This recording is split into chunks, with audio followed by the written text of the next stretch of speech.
All right. So how did you think our chat went? How did this go for you? Don't you wish I could give you one answer instead of two for like every question you ask me? But Well, I can guarantee you by the time anyone sees this, my hair will be a different color.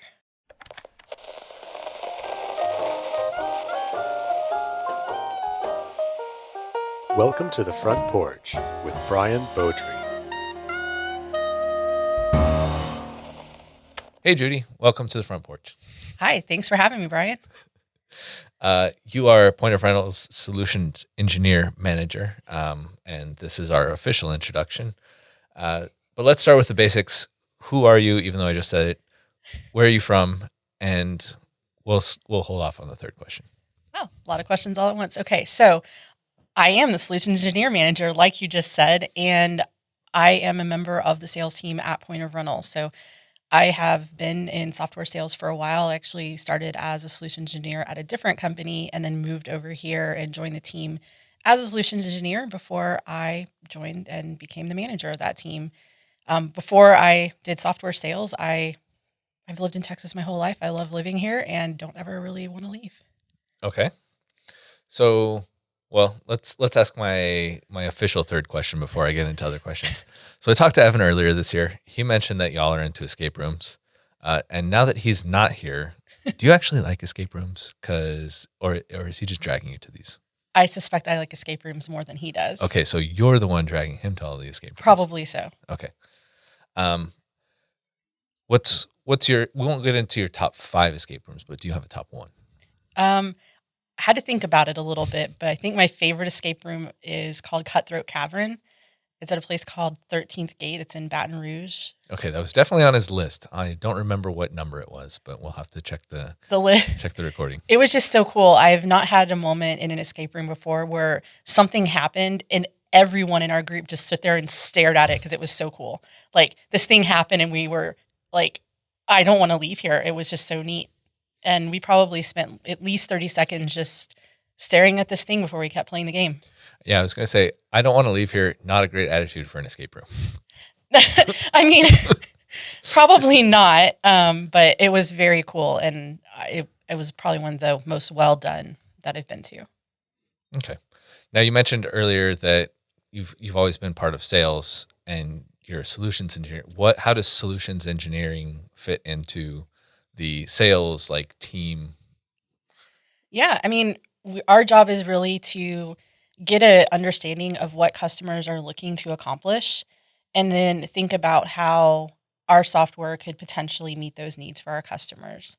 And so a lot of what we do in the sales cycle is talk with customers, get an understanding of what it is that they're wanting to do, what it is that they're potentially having problems accomplishing today, what they would like to do better. And then thinking from a technical aspect, do we have the tools and resources to help them accomplish the goals they're looking to? And then presenting that to them in the way that is going to best do that for them. Okay, so you guys work with account managers as well, or account executives. Both. And basically, what's your role as far as pairing with them when you're talking to someone who's interested in point of rental? Yeah. We really get involved pretty early in the process with our customers. So you typically talk with the SDR or someone just to tell us, hey, we're interested in point of rental. Can you tell us more? And then generally our second call is getting to know a lot about them. And we're usually a part of that conversation. The account executive, the account manager will largely drive that. But if we have questions or we need clarifications or we just want to learn more about a specific topic, we'll be engaged in that conversation. And then we partner with either the account executive or the account manager after that call to prepare what our software demonstration is going to look like. And then in our next call, which is usually the demonstration, we'll have them do a quick introduction, and then we'll go in and demonstrate the software, answer questions. A lot of times we have a pretty big role in that demonstration call as compared to other parts of the process. And we partner with that AE or the AM to answer questions, to talk about the value of the software and to kind of show things in the best way and the possibilities and just make sure that customers have the information that they need to make an informed decision. Okay, so that's a little more than I've always thought over in marketing, which is SEs, look, they're just basically the people that know the actual software, much more in and out, and and the AEs kind of do a lot more of the relationship management type stuff. Yeah, at a basic level, that is very true. But we try to partner a lot more because the more that we work together as a team, it's just everyone feels a little bit better about it at the end. Yeah. Okay, cool. Well, let's get into your job history now. Let's start at the very, very beginning, even before real job history. When you were a kid and you could first start remembering, like everyone asks, what do you want to be when you grow up? What was the first thing you wanted to be? A teacher. Okay. Yeah. That's Easy. sort of related to what you do. At what point did you decide, hey, I don't actually want to be a teacher? Very, very far down the process. I went to college planning at the end of college to become a chemistry teacher. So I got a chemistry degree. I did all of my teaching courses. I was halfway through my student teaching before I realized that I don't actually like teaching very much. Was it related to a specific incident in student teaching? Not particularly. It was a lot of things. There's just a lot, I think, that people don't realize teachers have to do behind the scenes. It's not just I'm talking to students and I enjoy sharing knowledge with them, but there's a lot of stuff like lesson planning and talking to parents and talking to administrators and a lot of other stuff that happens that I don't think people are aware of. And it was not something I was particularly well suited for. Okay. Yeah. As a sports fan, I feel like maybe it's related in that it's not just like the game time that's your job. It's the entire week, and there's a lot of stuff you're doing over the entire week to get ready. Right. And if you want a personal life, it's very hard because you spend a lot of your own time doing things like grading papers or planning for the next day or getting things ready. And, at that point in time in my life, I didn't necessarily want to spend all of my personal time doing those things. Okay. So you decide, hey, teaching, not for me. Right. Where do you go from there? Yeah. And does it involve chemistry? It does not involve chemistry. Okay. So in college, I also took a lot of computer-related classes because I loved working with computers and math and all of those things. So I kind of had a backup plan of working in the software industry. And so my first job out of college was really in the software industry doing quality assurance, customer support, implementation.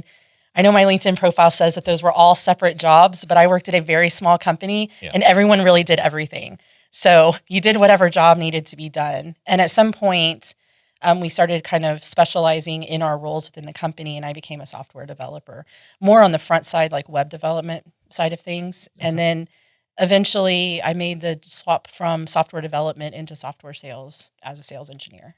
Okay. Was there a reason for that, or you just decided you like sales and there's a little more, maybe there's more teaching opportunities there?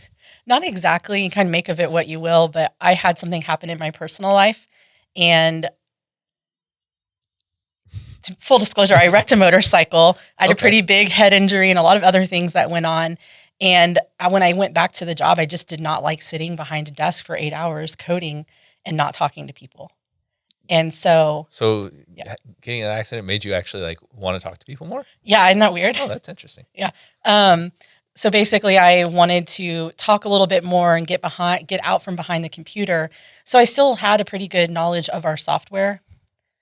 A little less knowledge of how everyone used it in the day-to-day. I gained that over time. Yeah. And then I got to talk with customers a lot more. So I became kind of like I am now, but at a different company, where I got to talk to customers, understand their needs, talk about our software and that type of thing. So it was kind of a transition from being behind the keyboard all day long to being on the phone with people a lot more. Okay, so what I'm hearing is if you want to become more outgoing, just go back over. Like, I definitely do not recommend wrecking a motorcycle. It terrified everyone around me. This first time my husband had ever called my mom, and the first thing that he says, first off, everyone's okay. And so now my mom just dreads phone calls from my husband. I was going to say, at least that's a good first off, I guess. Instead of could be worse. There's been an accident. That I like the okay part first. Yeah. Okay, so do you have some other career highlights as far as what you've done since your first job, but before you got to point of rental? All right, I would say as far as this, I'd go back to my first job. My first job was really fun, actually. Mm-hmm. So while it wasn't a teacher and it wasn't my first job in software, my first job was at a hardware store. Okay. And that hardware store had rental. Oh, so you've been here for a long time in the industry.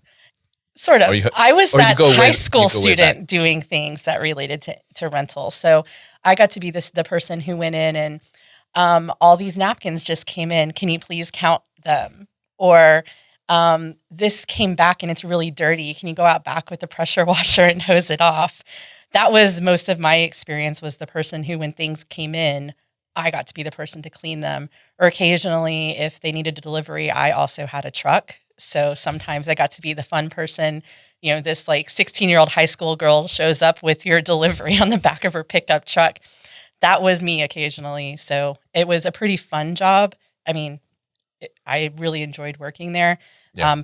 Then I grew up, went to college, moved away, so had to find something else to do. But I thought that was a pretty fun job and actually fairly relevant. Sometimes when I have conversations with people, I can think about how I remember things working there. It's been a while, but still remember and have memories about that. Say there's a lot of stuff that's still pretty similar, I think, about that. I don't want to circle around back to an earlier thing, how you mentioned that you had the backup plan of like getting into software when you were pursuing this teaching degree. Did you always have a backup plan, or was it a thing where you like kind of gradually added the backup plan as you kind of started realizing teaching wasn't working out? No, I just took classes all the way through college for it. Okay, it was just something you were interested in anyway. It was fun. You have to take classes not related to your major, so I may as well take something I'm interested in, so that's what I did. That's true. I don't recommend taking a bunch of classes of things that you're not interested in. That's not a good way to maintain your momentum towards a degree. All right, so how did you end up here at Point of Rental? I think if you guys have listened to Ross's podcast, I'm going to take a page from his book and blame it on my husband, who is Evan, who also works at Point of Rental. Yeah, I was going to say, I feel like you know some people. I do. I actually know quite a few people at Point of Rental, and some of them I met several years ago. So as I mentioned before, I worked as a solution engineer at a different company.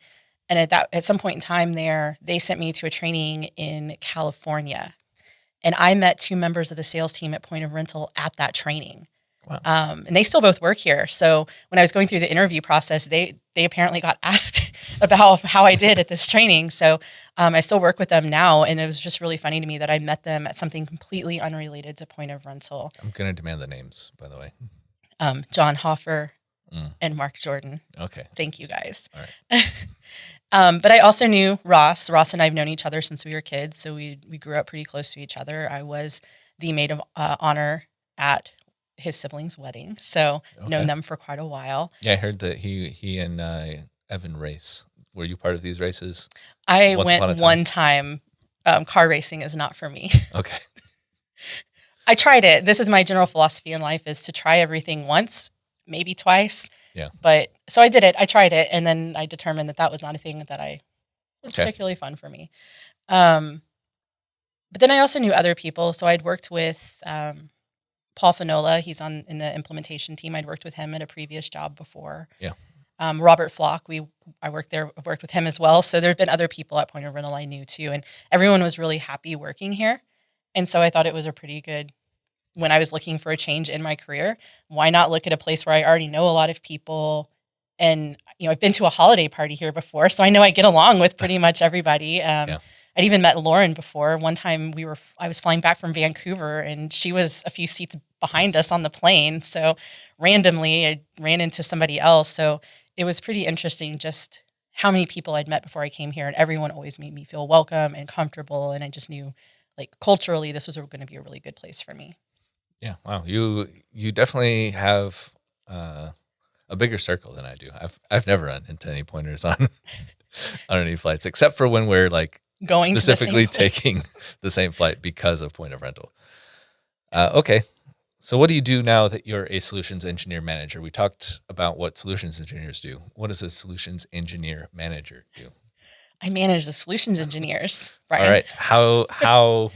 What is involved in managing solutions engineers? Yeah, so we have 8 solutions engineers globally. So we have 2 located in the UK, 1 in South Africa, 1 in Australia, 1 in Canada, and 3 in North America, although none of them in Dallas other than me. So a lot of it is coordinating and just finding time to meet with everybody.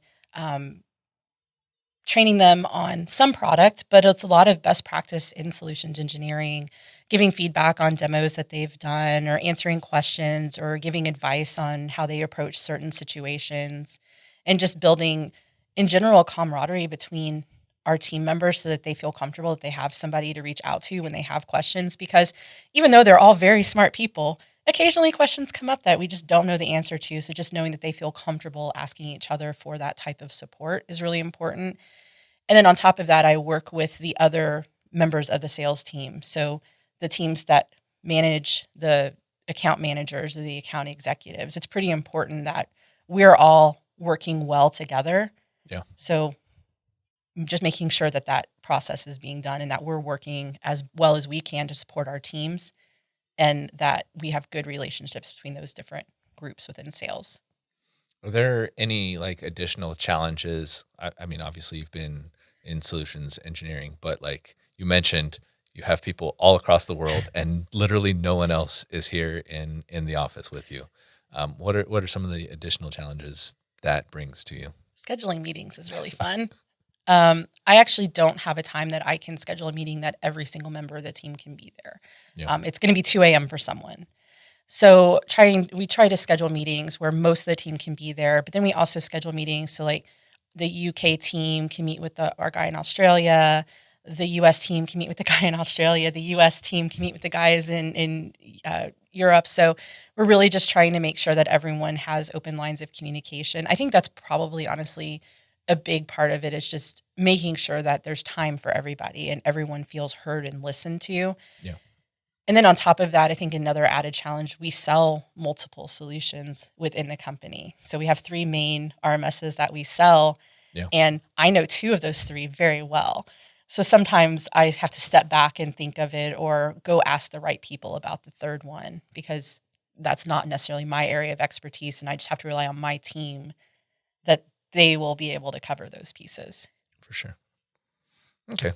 What's the most challenging part about your current role? Is that it? Sometimes that is a big part of it, honestly. There are days where I have a call at 7 a.m. and then I have a call at 7 p.m.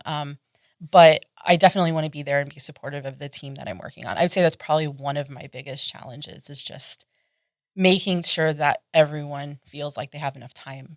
I don't want anyone to ever feel like I don't care about them, because I do a lot. Yeah.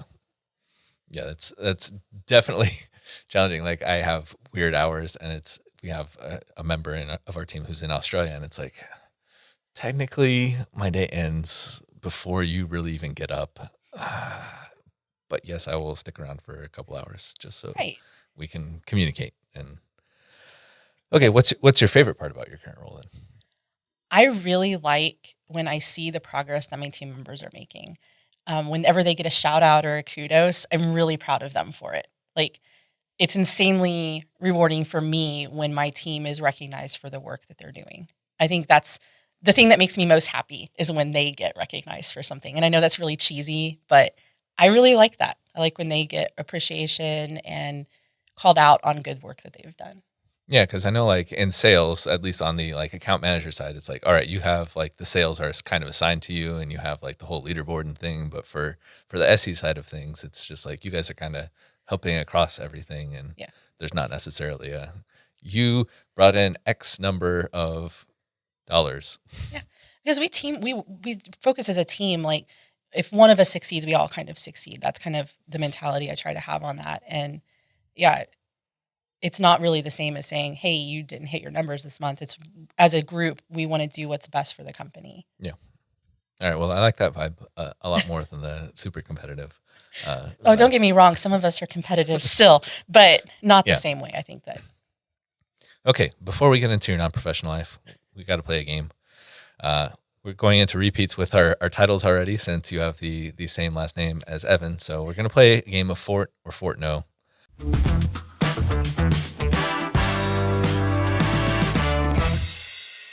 If you agree with the statement or it's true, say Fort.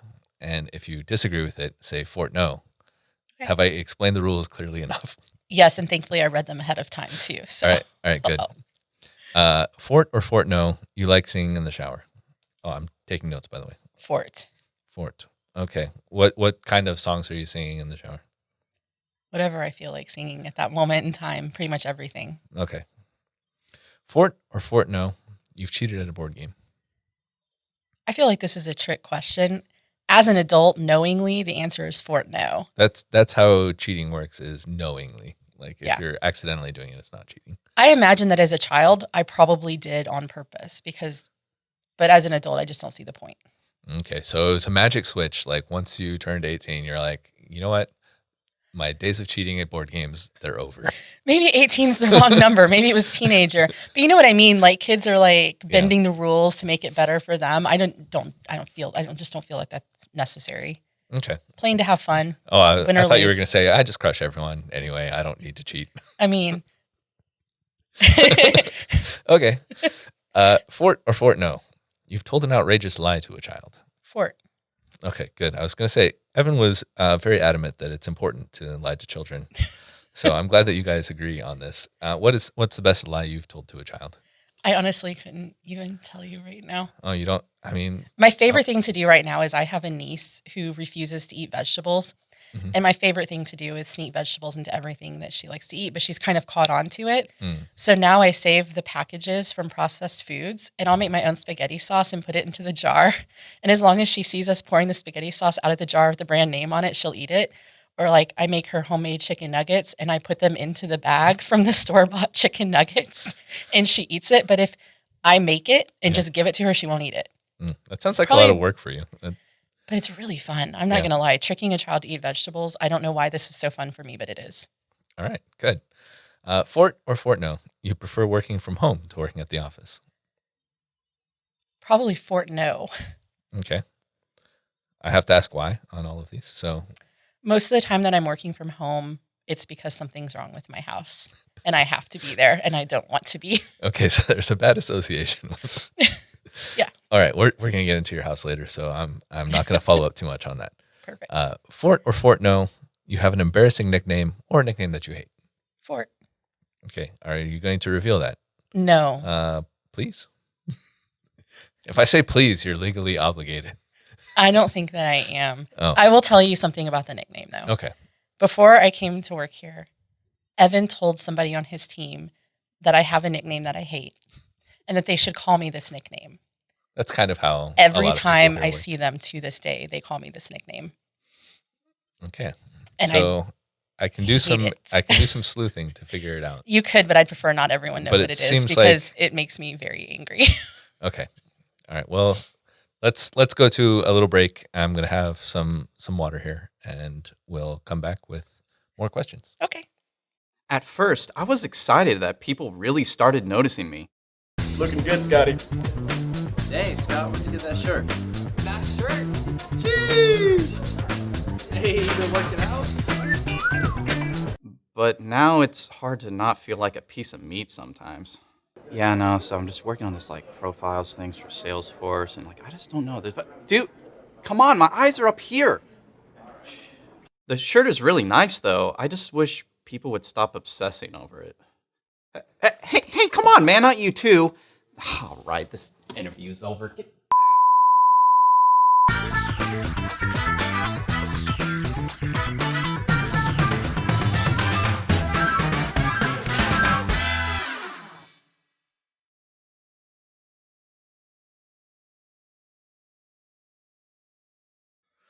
All right, Judy. Once upon a time, I participated in a Tic Tac taste test. I should not have written that you that you seem to be in charge of. Now that I think about it, it's kind of weird. So now that I have you here where you can't escape in front of a microphone, why did you do this? It started, as most things in my life seem to have, during the times where we were stuck at home and I was bored. And so while you're bored at home, you're thinking, how can I torture my friends and family with something I randomly leave on their doorstep? That's how it started. Okay. So the first one we did was actually Pop-Tarts. And I just went and got a ton of flavors of every Pop-Tart. And I got a package from every box and then dropped them on my friends' porches and my family's porches. And they gave their feedback on it. That was a sugar high. Everyone was very sick to their stomach after that one. I was going to say, it seems like a weird, Secret Santa type thing, but not. Yeah. I mean, but that you demand instant feedback on. I mean, Yes. The Tic Tac one in particular was really funny because people had really strong reactions to a few of the flavors. If you tried them and you actually tried all of them, I'm sure there were at least 2 flavors that you were like, what Yes, did I just put in my mouth? I did try all of them. I'm okay with it because I like licorice, so I'm fine with those ones. Yeah, most people spit that one out. I really liked the other one people didn't like. There was this intense fresh mint, which basically tastes like menthol. Well, I like menthol, so I was fine with it. But a lot of people were like, oh, their comments were like, oh, I found the intense fresh mint just now. I think that was me, like in all caps, because it was one of those things where I like intense mint as well, but I had thought that a previous one was intense mint. I was like, no. This one is the intense one. Yep. That one was pretty fun. I really liked like getting all the Tic Tacs, and some of them were just insane because we had some imported from Israel and some from the ones from Mexico got stuck at customs. We never got them, so watermelon got left out because we just couldn't get them. Okay. But other places in the world, they just have flavors we don't have, and it was kind of fun to get them and try them and share them with everyone. Yeah, that is, again, I'm noticing a theme of like you being willing to go to like the most absurd amount of extra work just to make something. I guess the first case it was more palatable to someone else, but this one was just a bit more interesting to someone else, which I appreciate. How often are you conducting these taste tests among people you know? It varies. More at the beginning, a little less so now. Yeah. So the Tic Tacs so far was the only one this year. Okay. And then I'll wait. Okay. Where are your findings published? If they haven't been, what's stopping you? After we get the results in, I create a Google Slides and then I export it to PDF and I share it with the people who participated. But I haven't really published them. So you keep it private. I was thinking this could be a thing that, you create like a little blog, you have the slides available. And just you pretend like it's like the super big deal and you put and it that on. more than 20 people participated in it. Yeah, and then like, there's all these things online where it's like the top burger in each state or whatever, and all they did was look at Yelp reviews. It's like you actually did some research, sort of. Well, I don't think it's going to shock you, but the top Tic Tac flavor was orange. The bottom was fennel, which Okay. I doubt anyone is shocked by. The most funny result we ever got was we did a Diet Dr. Pepper taste test, and I went around and found different brands like Diet Dr. B or Diet Dr. Thunder, or the things that were available at the different places. But I ran out of Diet Dr. Pepper flavors that I could find. So I put Coke Zero in the box, and Coke Zero won the Diet Dr. Pepper taste test, which was interesting. And the winning is that it tastes most like Dr. Pepper, or it got the highest rating of Okay. people liked it the best. And I found that pretty interesting. They may have just been tired of tasting Diet Dr. Pepper at that point. And that's fair. But Pib Zero is in there. It did not rate well either. Sorry. Okay. Well, yeah. I mean, Pib, it's not even a doctor, so like, I know he's a mister. Yeah. Okay. Do you have another one of these planned? I do. If you give me a second, I brought you one. It's your fault. Okay. Well, then I guess this answers my next question, which was, am I off of the list of potential participants for asking too many questions? Oh, no. You're on this one. All right. What is this? Ooh, we get to do a little unboxing video. All right. I'm opening this thing. Oh, there's a pointing at a, oh no, it's just a piece of tape. All right. Ooh, looks like I'm going to be trying some candy canes. There are even more in this box. I will try those later, and hopefully we'll get to publish these results. I will share the results with you. You can decide what you want to do with them. How about that? All right, now let's just have this weird box in the middle. No, I like the box. It looks cool. It'll be there. All right. Now that we've had enough good times, tell me about your awful house. As with a lot of people, we decided to move in 2020. We were both working from home, and we could not have a single phone call where we couldn't hear each other. So we were just too close together. When I worked from home, it was fine. When he worked from home, it was fine. But when we worked at home together, it was entirely too small. Yeah. So we're like, let's move. And we find a house. We make an offer. It gets accepted. We move to this new house. And it should be great. I was going to say usually how it works.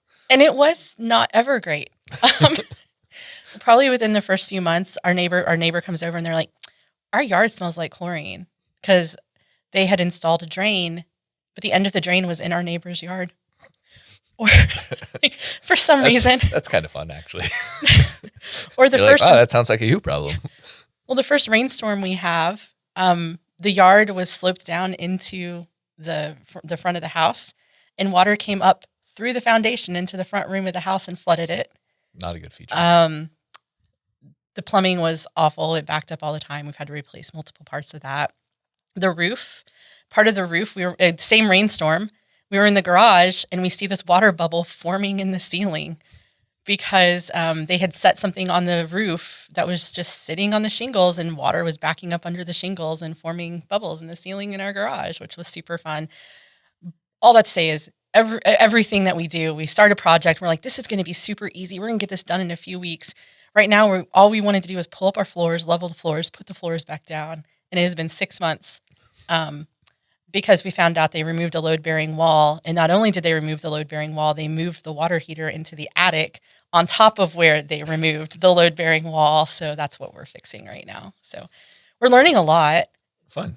How do you feel about the people that own the house before you? I don't feel like I should answer this question. I was going to say, I'm not sure we'll be able to publish that. I will tell you, I'm done forwarding their mail. Fair. Done. Okay. Well, you also told me that you build furniture. And is this a way to cover up your awful house, or were you doing this before? I've been building furniture for a long time. Okay. So my dad makes bowls and furniture and all sorts of other things. And I just picked up on it from him. So we had at one of our old houses, we were like, oh, we want a dining room, but our room is this really weird length. And all the tables either were way too big or way too small. So that's the first real piece of furniture I built on my own. I would say Evan helped some, but we built our dining room table. And then after we built the dining room table, we went and bought the chairs. Okay. So tables are easy to build. Chairs are not easy to build. Yeah, and then you have to do it a bunch of times to like have multiple ones, and then you have to get it perfect every single time. Or I guess you could go with the vibe of, hey, we're doing a little bohemian thing. We don't want to have that's what matching. I would do nowadays, probably. Yeah. But back then I was like, we're just going to go buy some chairs and stain them to match this table that we just made. And we had the table up until we moved to the house we're in now. So we had it for like 15 years. It was really fun to talk about that and just have it around. But even now, like in Evan's office here, there's a table that I built, or there's other things. But nice. Yeah. So you still do it? Cool. I was going to ask you to tell me more about this table, but I mean, it seems like it didn't even get to make the trip with you. Maybe that's why your new house is not working. It's because it doesn't have this the cool table. Yeah. I will tell you, it was the first thing I did by myself, and we may have been a little bit like, oh man, we really don't want things to go wrong. It had a lot of glue and a lot of screws in it. If you were to look at the bottom side of the table, you would have definitely known this was not something you bought at a store. You're like, this is my signature style, I believe. Yeah. Well, the people who bought our old house, they're like, oh my God, this table fits perfect in the space that it's in. And they asked if they could buy it in the chairs, and we're like, sure. Cool. So, all right. Well, yeah. I'm glad that worked out. Me too. Okay. You are also traveling a lot. You said you and Evan are going on 20 trips to celebrate 20 years together, and you've done 16 of them. By the way, spoiler alert, this is not actually like being recorded at the end of December, in which case you would be in a lot of trouble. But we're at the end of November. Where are you going? Yeah, so we have 4 places left. I would say that due to our house issues, our budget for travel is pretty low this year. So set your expectations low. Yet your goal of getting out of the house. That's why the 20, right? Yeah, basically. So we are going to visit Evan's family for Christmas. They live outside of Houston. Okay. And when we're there, we're going to go down to downtown one day, and kind of Houston is one of our destinations that we're going to. That counts for me. I've lived in Dallas-Fort Worth for 7, 8, 9 years, and I still haven't been to Houston. So I'll tell you where else we've been that counted on the list too. But as a part of that, we're going to go to Galveston. And then on the way back, there's a small town kind of between Houston and Dallas called Navasota. They have a wolf sanctuary and a honeybee farm, and you can sleep at it. You can glamp basically at their honeybee farm. So we're going to do that on the way back. And then our 4th city is Denison, which is kind of by the Texas-Oklahoma border. Okay. But I will tell you, we counted Dallas and Fort Worth and Denton and Frisco as Mm. cities that we visited this year. Is it a thing where like you visited it and you at least like stayed a night at the place, or is it? We didn't stay nights there, but what we did is, like in Dallas, we started the day off. We went to Deep Ellum and we did a walking food tour. We went to the Museum of Illusions. Okay, so you did a little touristy stuff. Yeah. And then we went across town and we got to ride one of those e-bikes where we did a tour and we stopped at the different murals and we got photos and all this other fun stuff. And then I've lived in Dallas a long time. I had never been up Reunion Tower until this year. Yeah. That was part of what we did that day. So just doing things we hadn't done before. The only thing that we did all year long that I would not do again is in Fort Worth. We went on a ghost tour. Mhm. And normally I find those somewhat at least entertaining or amusing, or I learned something. And It was- and no ghosts, or were there ghosts? I'm not exactly sure how to answer that question. I would offer that anytime the EMF reader went off, even if we were walking by a store that had a theft detection device or my phone had just rung, so that's why it went off, Yeah. he would stop and start in the middle of a crowded street. He would step into the street and start talking to ghosts. It was 106 degrees outside, and Evan and I were like, this is not fun anymore. It's hot. Yeah. and it's At weird. 106 degrees, it doesn't sound fun. But if you want to just like, it's kind of like people watching with that person. I don't know if it's Yeah, I don't even know. All right. But we've done ghost tours before that were really fun. This one was not. Okay, so don't do that. What is something people misunderstand about you? Sometimes I can be really quiet. It's not necessarily because I don't care. It's because I have to process something before I'm willing to give my opinion on it. Unless I've been thinking about it ahead of time, or like this interview, I was able to think about, we talked about it, like what to expect.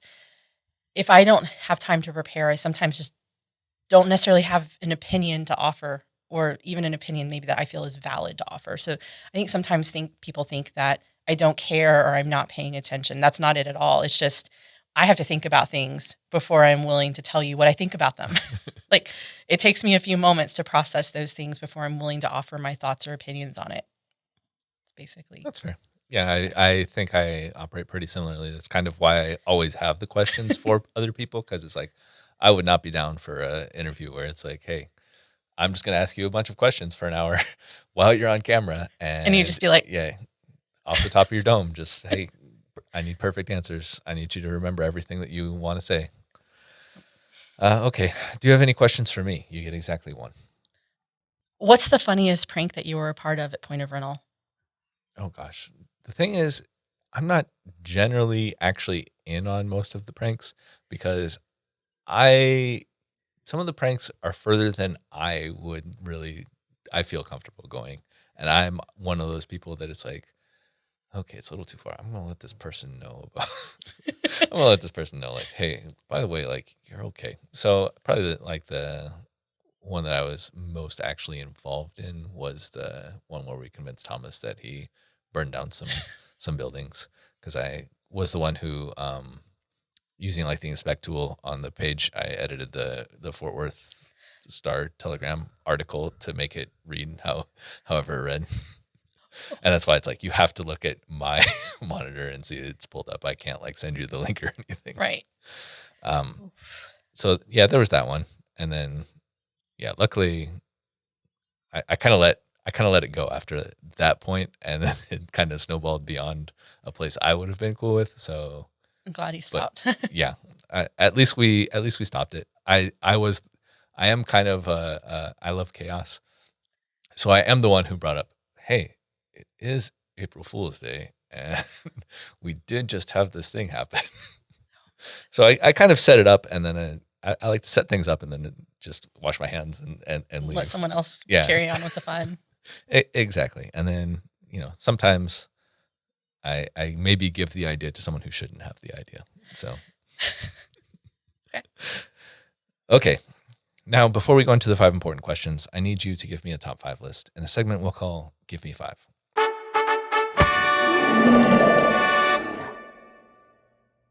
It seems like not everyone knows the rules of a good top 5 list, but we're going to start at number 5.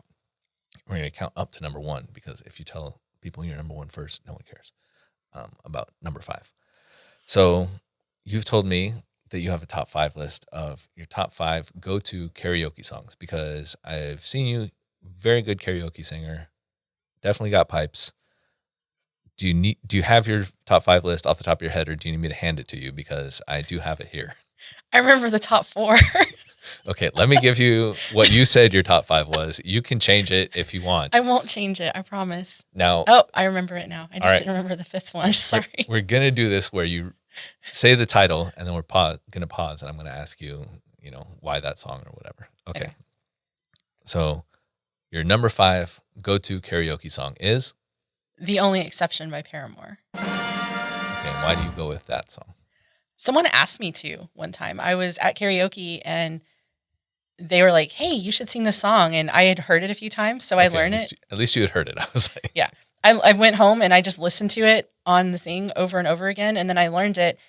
And then since then, I sang it one time at this other place. And like, whenever he's like, okay, no one's signing up for stuff, can you go sing this song? And I'm like, that's the song I get asked to sing by people. So it's kind of fun. It's kind of fun that other people enjoy it too.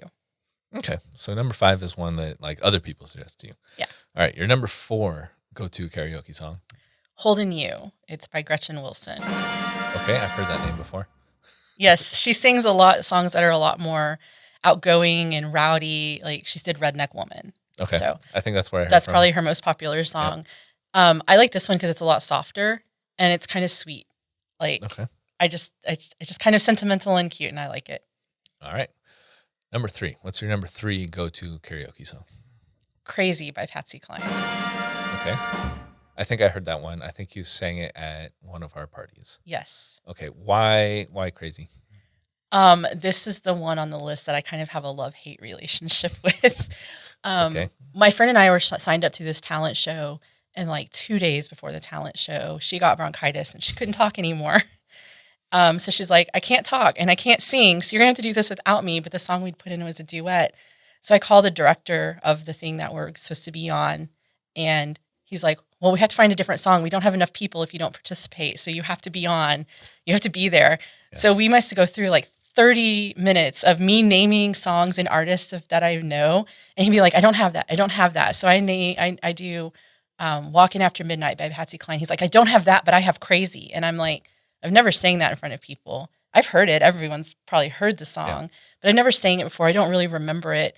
And we're in a situation where we're in the middle of the water. So I don't have internet. I can't look it up or download and listen to it. So he hands me sheet music, and I get up on stage at the rehearsal, and the sheet music doesn't line up with the music that they are playing. And fun. I sang this song in front of 1,200 people, and it was really nerve-wracking. Then I came home and got better at singing it, and it's actually really fun to sing now. But at the time, has some interesting memories tied to it. Okay. So you hated it first, but now it's fun. It's okay. Yeah. All right, good. I was going to say, you seemed pretty comfortable with it when I heard it. All right, I don't like being bad at things. Yeah. Your number 2 favorite go-to karaoke song is? The Nearness of You by Norah Jones. Okay, and why that one? It's just really pretty and sweet and sentimental. And the first time I ever sang it, I sang it for my husband. So just really liked it. Okay, so your even ranked ones are the pretty sentimental songs. Got it. Who knew? All right, your number 1 go-to karaoke song is? Black Horse in a Cherry Tree by Katie Tunstall. Wow, you did get all of these correct off of your list. So except the first one, right? Good job. Why Black Horse in a Cherry Tree? It's really fun to sing. Even like a lot of people seem to know it, and so they'll sing the woohoo parts at the beginning with you, and they'll sing the no. There's a lot of no's in this song, where you just say no, no, no for a long time, but people in the audience sing along with it. It's easy for me to sing, and it's still fun to sing anyway. Okay, and you're sure that they're singing along and not telling you like no? I'm really hoping they're singing along and not telling me no. Based on the other songs I've heard, I'm sure that they are singing along. I just like to introduce that doubt into your head. Thank you. Next time I sing it, I'm going to be watching their faces like, All right.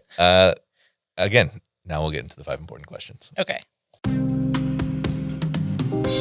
5 important questions. 5 important questions? 5 important questions.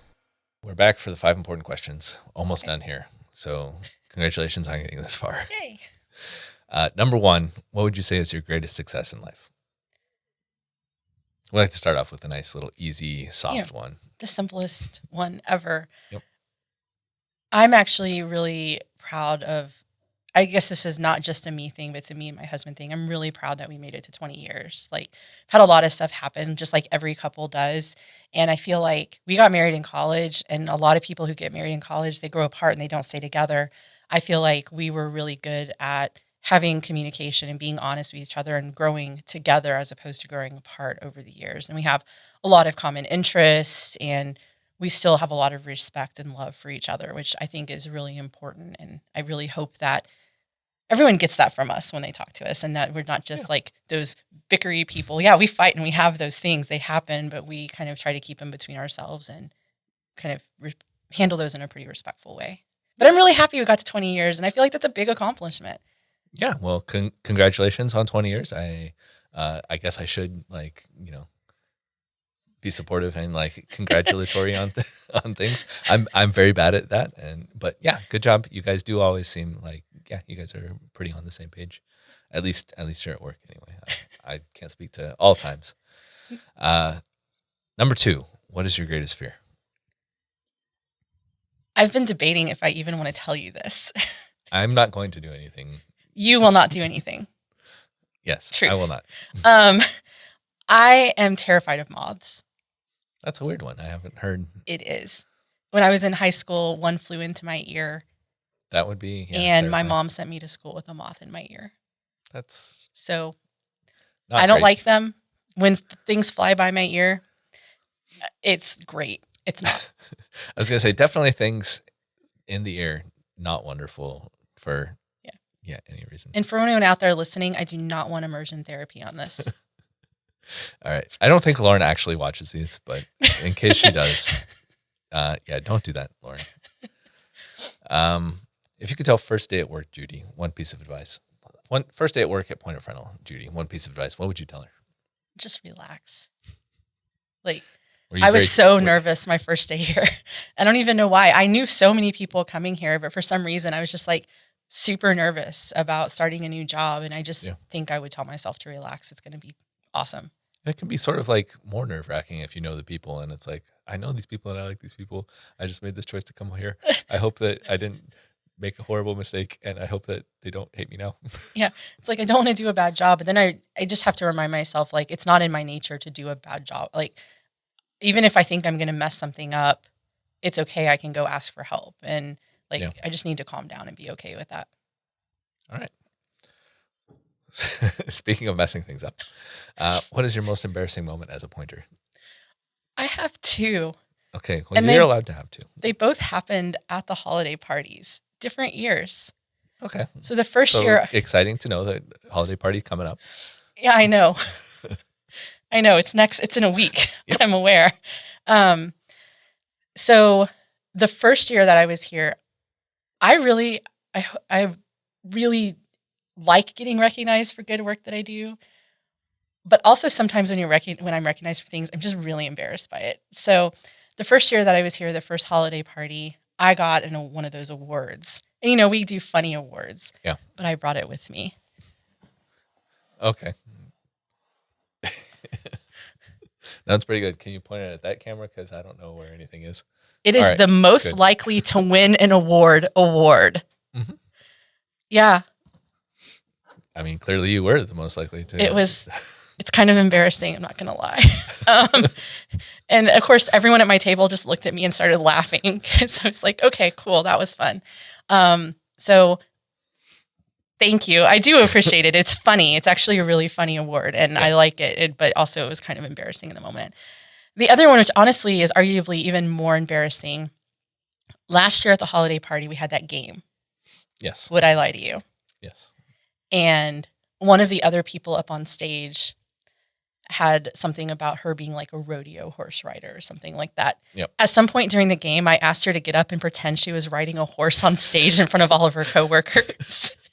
And I don't know who was more embarrassed, her for me asking her, she didn't do it, Yeah. or me for having asked this thing. I cannot believe I asked that in front of a room full of people of another person. It's so, Yeah. There's no good reason for that to have come out. And it was just so, sometimes you get into the game show and it's like, this would be funny, but it's like, wait a minute. also, is this the best audience? No, Probably not so much. So can't wait. Can't wait for next week for what embarrassing thing comes out. All right, good. I'm excited to see what embarrasses you this year. We'll see.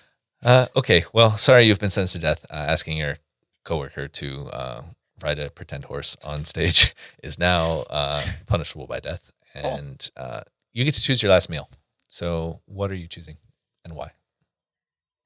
Steak, Brussels sprouts, macaroni and cheese. Because I like them. That's the only good reason I have for you. Pretty good reason. All right. There's do no other you want a beverage or dessert with this or no? Probably not dessert, but yeah, some wine, please. Okay. Yeah. I feel like alcohol before that. you're about to die. It's like, I don't want to. I need something to take the edge off. Something, yes. Yeah. If you could change one thing about yourself, what would it be? Okay. Don't act like this wasn't in here. It was in there, and I know it was in there. Okay. See, I have two answers. You can choose which one you want. You're allowed to have two answers. I have two. Okay. I have two. I want to change my hair color because I always want to change my hair color. I was going to say you can't choose your hair color.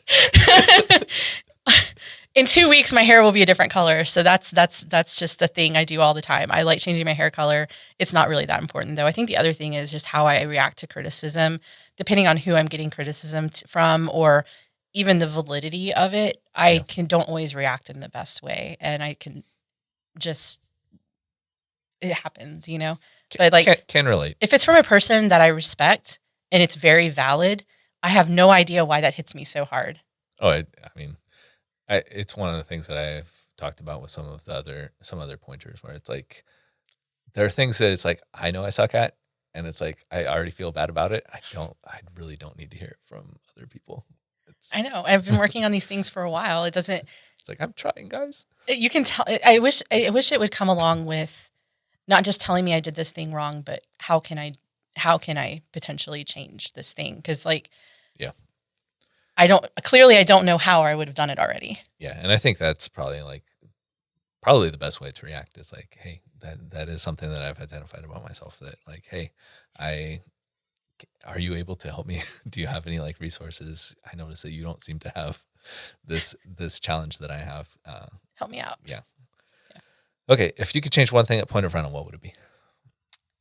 This is a snap change instead of a like we're going to gradually work at this and eventually get better at the thing. Ryan, I am not doing you any favors today. I would change the temperature in my office. All right, I like it when there's a nice little simple one. That's a good one. What would you change it to? Do you prefer cold rooms or warm rooms? It varies depending on the year. In the middle of summer, my office is freezing and I have to wear a jacket. In the middle of winter, my office is burning up and I want to wear a tank top. So I would like anywhere between those things would be great with me. Okay, so like what normal people consider room temperature rather than like my room's temperature is a really large range. Yes.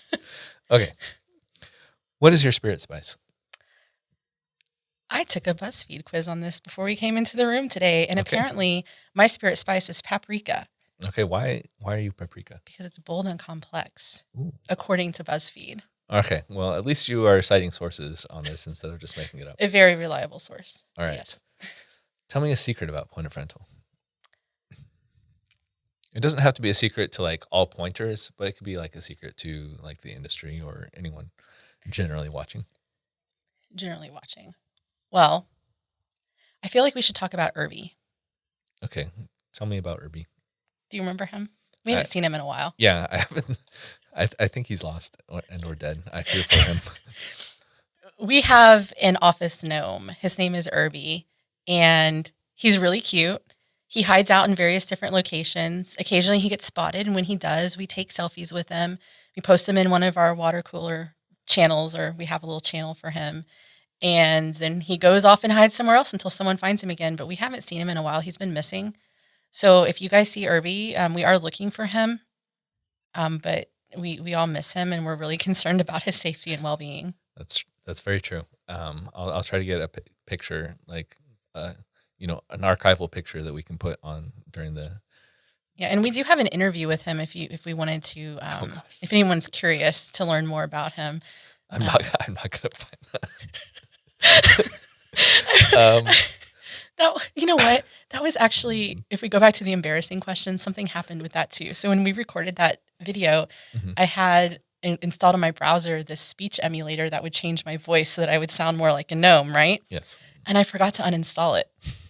So I did a call with one of our with Dave Detter, and with and then for those unfamiliar who Dave is, he's like a leadership growth coach that we work with. So I have this interview with him with this speech emulator on, and I completely forgot I had that interview with him. And the first time I meet him in person, he's like, "You sound really different in person." Oh, so that was your first time talking to him. That's great. It was great. I was like, I didn't think I had any calls during that time period where I forgot to install it. Well, at least it was with him and hopefully not on I don't sales think calls. it was any sales calls. Okay. So. What's something that's related to our software or not that you could teach a 3 to 5 minute class about on video? I was thinking about this. I think I would love to teach anything. Give me enough time to research it. It would be really fun to learn a new topic that I don't know anything about, because I find sometimes the way I learn things is by showing other people how to do it. Yeah. So, I mean, it could be, hey, let's say some things that I definitely know about right now. If somebody wanted to know about some furniture building technique or building an escape room prop or crochet or how to make vegetables in your chicken nuggets and get your niece to eat them, I could probably do a class about that. Okay. I'm interested in that last one. So we'll have to talk about content generation. Thank you, Judy, for chatting today. Thanks, Brian. It was nice to be here. Good. Thanks also to Andrew Sherrington for editing this thing by the time it gets to the audience. Thank you for making the graphics, and also thank you, Daria. If you're the one making the graphics, I honestly just send it to Andrew, and I don't know where it gets done. And to everyone that made it to this point with us, thank you for joining us today. We'll keep the Porch light burning for you.